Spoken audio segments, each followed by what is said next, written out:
अच्छाइयाँ हर जगह मिल सकती हैं।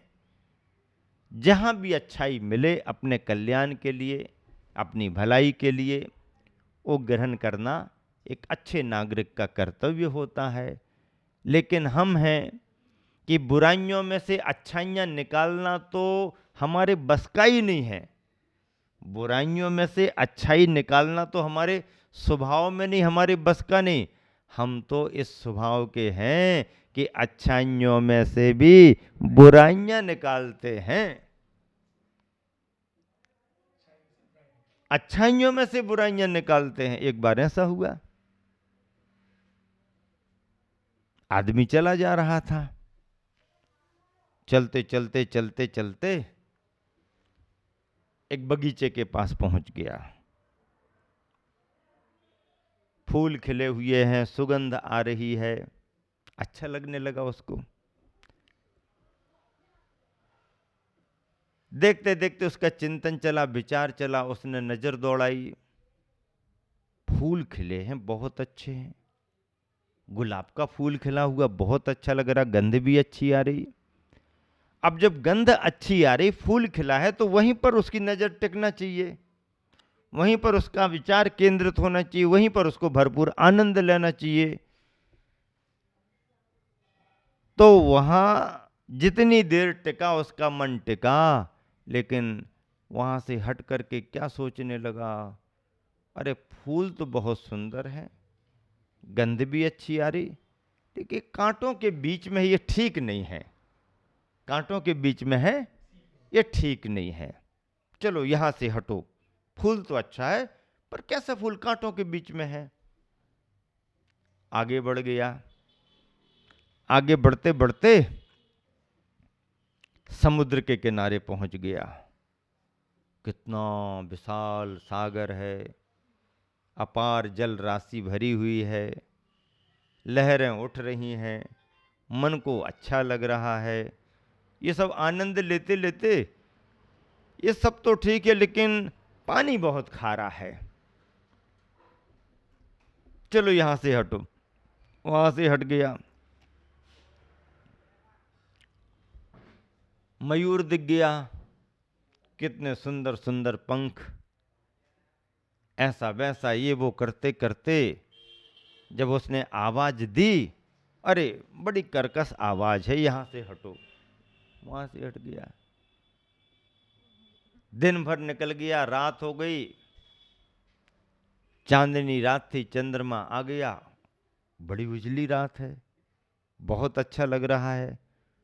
होते होते देखते देखते चंद्रमा को देखने लगा, शीतलता भी है, चांदनी रात भी है, ये सब तो बहुत अच्छा है, लेकिन चांद में कालापन दिख रहा है, हाँ दाग दिख रहा है। ऐसा करते हुए जैसे ही आगे बढ़ा कि आकाश से देववाणी हुई, अरे मनुष्य तू सब में महान है, यदि दोष देखने की दृष्टि ना हो तो। अरे मनुष्य मानव तू सर्वश्रेष्ठ, सबसे महान है, बस बात इतनी है, शर्त इतनी है कि दोष देखने की दृष्टि तेरी ना हो तो तू सब में महान है।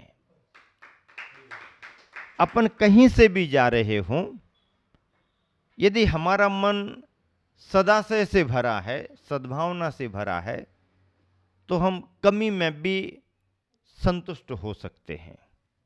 आप मेहमान बन के गए हो, शादी विवाह में गए हो, यदि आपका मन सद्भावना वाला है तो वहाँ पर कुछ कमी भी होगी तो आप टीका टिप्पणी नहीं करोगे, अरे भाई अपने ही जैसा तो इनका भी काम है। अपने घर कभी होता है अपन करते करते भी चूक जाते ना, परिवार है ध्यान दिया नहीं, अपन भी थोड़ी देर को कार्यकर्ता बन जाओ, चलो थोड़ी सी पूर्ति कर दो। तुम्हारा मन अच्छे से भरा है, आप उसको बुरा नहीं मानोगे, सहयोगी भाव रखोगे, उसकी पूर्ति कर दोगे। और तुम्हारे मन में यह है कि इसकी मीन मेख निकालना है, पुलिस वाला यदि गाड़ी वाले को रोक ले और पुलिस वाला ये सोच ले कि इससे तो पैसा लेना ही है और कोई ना कोई इसको कानून में फंसाना है, तो उसके पास में 50 कानून हैं। पुलिस वाले ने सोच लिया कि इससे इसको कुछ ना कुछ कानून में लगाना है, उनके पास 50 बातें हैं और वो ले लेगा तो मैं देना पड़ेगा। और उसने सोचा अब ऐसा तो चलता ही है, तो कुछ नहीं है। अपने आशय पर डिपेंड करता है। अपने घर अपन पूर्ति करते हैं, अपन चूक जाते हैं। कोई अपन को कहता है तो साहब सॉरी, हो जाती है गलती, कह देते हैं। अपन दूसरे के यहाँ जाते हैं, अपन वैसा ही भाव लेकर के चले कि भाई हम भी व्यवस्था बनाते बनाते नहीं बना पाते, इन्होंने बनाई है, हो गया हो गया। सकारात्मक रुख लेकर के चलते हैं तो असंतुष्टि नहीं होती है। छोटी व्यवस्था में भी आपको प्रशंसा दिखेगी। और यदि अपन अलग विचारधारा लेके चलते हैं तो कितनी भी व्यवस्था क्यों ना जुटा दे, कितनी भी अच्छी वीआईपी व्यवस्था दे दे, पर हम चाहें तो कहीं ना कहीं उसकी खामी निकाल सकते हैं, निकाल देते हैं और कहने का फिर तुम्हारे को मौका मिल जाता है।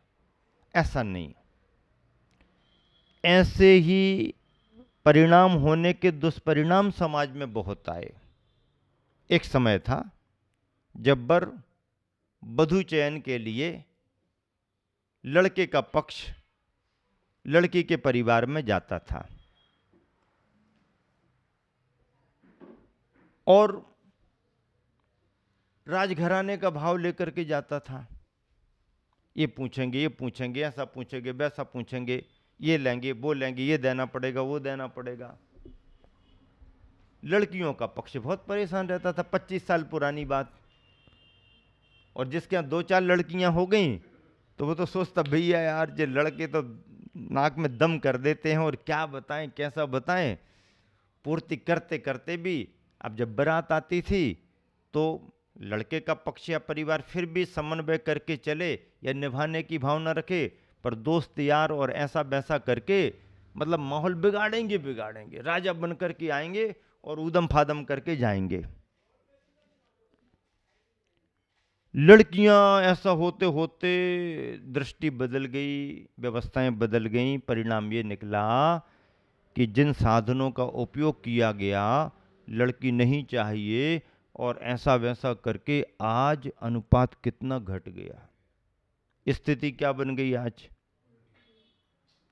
जो लड़के का दृष्टिकोण रहता था 25 साल पहले, आज वो दृष्टिकोण लड़की का बन गया। अब लड़का राजा बन करके आता है क्या?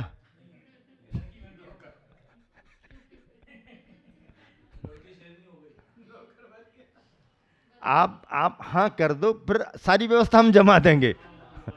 आप तो हाँ कर दो, नहीं वो हमें ऐसा करना पड़े, नहीं आप उसकी चिंता मत करो, आप तो हाँ भर कर दो, हम सारी व्यवस्था बना दें। भैया क्या देना पड़ेगा, क्या लेना पड़ेगा, नहीं इसकी बात ही मत करो, इसकी बात मत करो। नहीं फिर भी तो अरे भैया तुम हाँ तो कहो। और पहले भोजन के समय ये होना, ऐसा होना, ऐसा होना, वैसा होना, और ये वो। तो समय कैसे बदलता है। उस समय तुम्हारा सोच कैसा रहता था। आज किसी लड़की के घर पर कोई भी व्यवस्था देखने या बातचीत करने जाता है तो पुरुष पक्ष का, वर पक्ष का भाव कैसा नरम दिखाई देता है, दबाव महसूस करके जाता है। भैया लेने देने की तो बात ही नहीं करना, बस हाँ भर करा लो। वो अपनी इच्छा से कुछ भी करें। हर पिता अपनी बेटी को देता है, तुम ना भी मांगो तो देता है, जो बनता है वो देता है, देने के लिए ही इकट्ठा करता है, वो बात अलग है। लेकिन उस समय दबाव बहुत बनाया जाता था, उसका मतलब मिसयूज जैसे कहते हैं कि बिल्कुल, और ऐसे जैसे दीनहीन अनाथ जैसे खड़े रहते हो, ऐसी स्थितियां बनने लगी थी। 25 साल में कितना समय बदल गया। 25 साल में समय बदल गया। सेल्फ डिपेंड, अपने पैरों पर खड़ी होने लगी, माता पिता का सम्मान रखने लगी। उन्होंने वो दुष्परिणाम देखे हैं माता पिता के। समय का चक्र बदलते देरी नहीं लगती और ऐसे ही समाज में परिवर्तन आते, इसी को क्रांति कहते हैं। इसका आयोजक कोई नहीं है, दहेज प्रथा के विरुद्ध कोई भी एक नाम नहीं आएगा कि इसका सिरमौर ये रहा होगा। हर प्रथा का अंत करने के लिए किसी न किसी का नाम आएगा। गांधी जी ने ये किया, राजा राम मोहन राय ने ये किया, लोकमान्य तिलक ने ये किया, जवाहरलाल नेहरू ने ये किया, अटल बिहारी वाजपेयी ने ये किया, इनने ये किया, वो किया। समाज सुधारक लोगों ने अलग अलग काम किए, संतों ने भी अलग अलग रीति रिवाजों में सुधार कराए। लेकिन दहेज प्रथा के अंत को कराने में कौन संत आया, कौन समाज सेवी आया, किसी एक का नाम नहीं है। लेकिन उस आवश्यकता ने आविष्कार कर दिया और जो स्थिति थी पूरी पलट गई। हमारा सोच बदले तो सारी व्यवस्थाएं बदलती हैं, और सोच ना बदले तो व्यवस्थाएं बदलती नहीं हैं। अपन को अपने मन में ये भाव रख कर के हर जगह कहीं भी उपस्थित होते हैं, भैया अपने यहाँ यदि होता तो अपन कैसा करते। अच्छा, संतुष्टि का सबसे बड़ा मंत्र है, संतुष्टि का सबसे बड़ा मंत्र है कि आप सद्भाव के नजरिए से देखना शुरू करो। पूर्ति कभी नहीं होती, किसी न किसी बात की कमी संसार में बनी ही रहती है।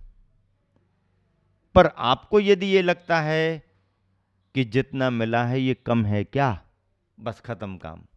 जितना मिला है ये कम है क्या, इतना यदि आपने सोच लिया तो जो है उसी में संतुष्टि और खुश। और यदि ये भाव नहीं आया तो दुनिया की तमाम माया भी तुम्हारे पास आ जाए, सारे संसाधन भी आ जाएं, तो दृष्टि तुम्हारी और आगे जाएगी और आगे जाएगी। ये तो मिल गया लेकिन वो नहीं मिला, वो नहीं मिला, वो नहीं मिला, कोई इसमें नहीं।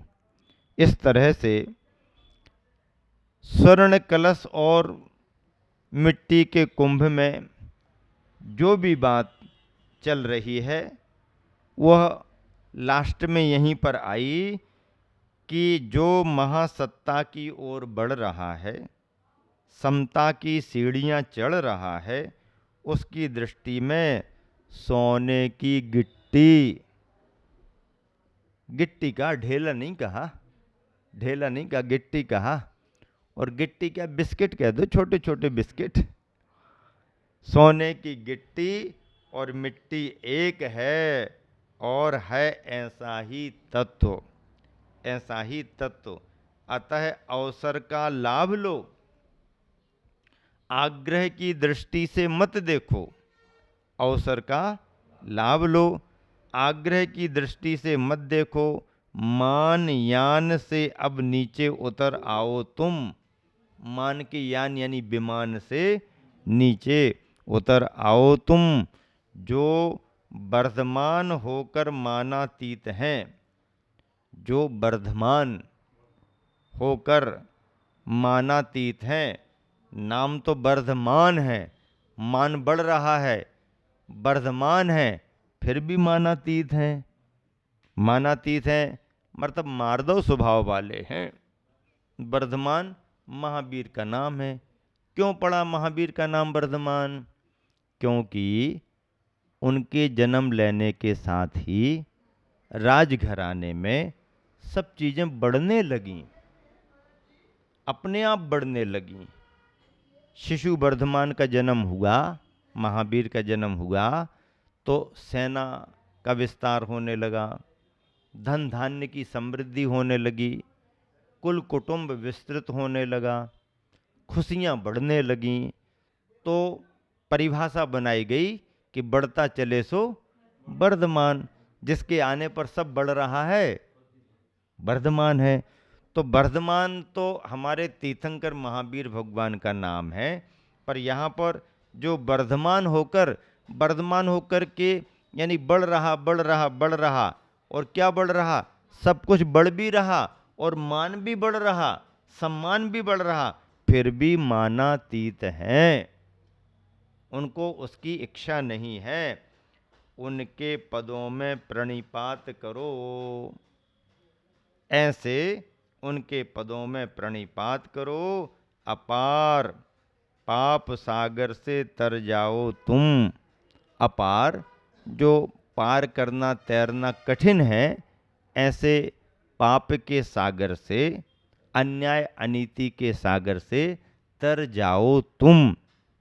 तर जाओ तुम, ये कहा जा रहा है। स्फटिक की झारी ये सभी को समझा रही है कि तुम ये गलत कर रहे हो, हिंसा और आतंकवाद को प्रेरित कर रहे हो, उसे आमंत्रित कर रहे हो, और सेठ के समूचे परिवार को ही समाप्त करने का जो प्लान तुम बना रहे हो, ये ठीक नहीं।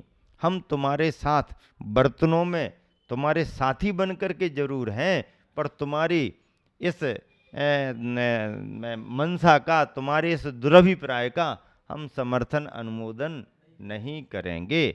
उनसे हमारी सहमति नहीं है, ये बात अलग है, लेकिन तुम ऐसा उनके प्रति करो, इसमें हमारा समर्थन नहीं है। झारी ने अपना पक्ष स्पष्ट कर दिया, स्वर्ण के कलश को सचेत कर दिया। तुम जो ये सोच रहे हो आतंकवाद को आमंत्रित करेंगे, आपत्ति की आंधी आधी रात में लाएंगे और समस्त सेठ परिवार को समाप्त कर देंगे, ये तुम्हारा सोच ठीक नहीं, ये कार्य ठीक नहीं, इसकी हम अनुमोदना नहीं करते हैं। और जिनकी दृष्टि में समता की सीढ़ियाँ बराबर चढ़ रहे हैं और सोने की गिट्टी और मिट्टी में कोई फर्क नहीं है, तब तो ऐसा ही है।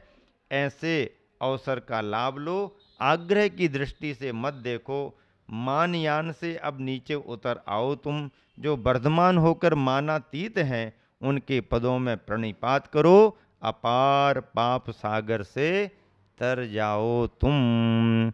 इस तरह से मूक माटी का संदर्भ आज के दिन यहीं तक रखा जाता है। मूक माटी के मुखरित संदेशों के नाम से ये सभी विषय चल रहा है, और आप सभी जिनवानी चैनल पर 5:20 पर शाम को सुन लेते होंगे, क्योंकि विषय है तो साहित्यिक और दार्शनिक सैद्धांतिक, लेकिन इसे और सरस बना करके दृष्टांत उदाहरणों के माध्यम से गुरुवर के संस्मरण बीच बीच में सुना करके इसको आप सबके बीच रखा जा रहा है। आप सभी इसका लाभ ले रहे हैं, ऐसा ही लाभ लेते रहें। महावीर भगवान की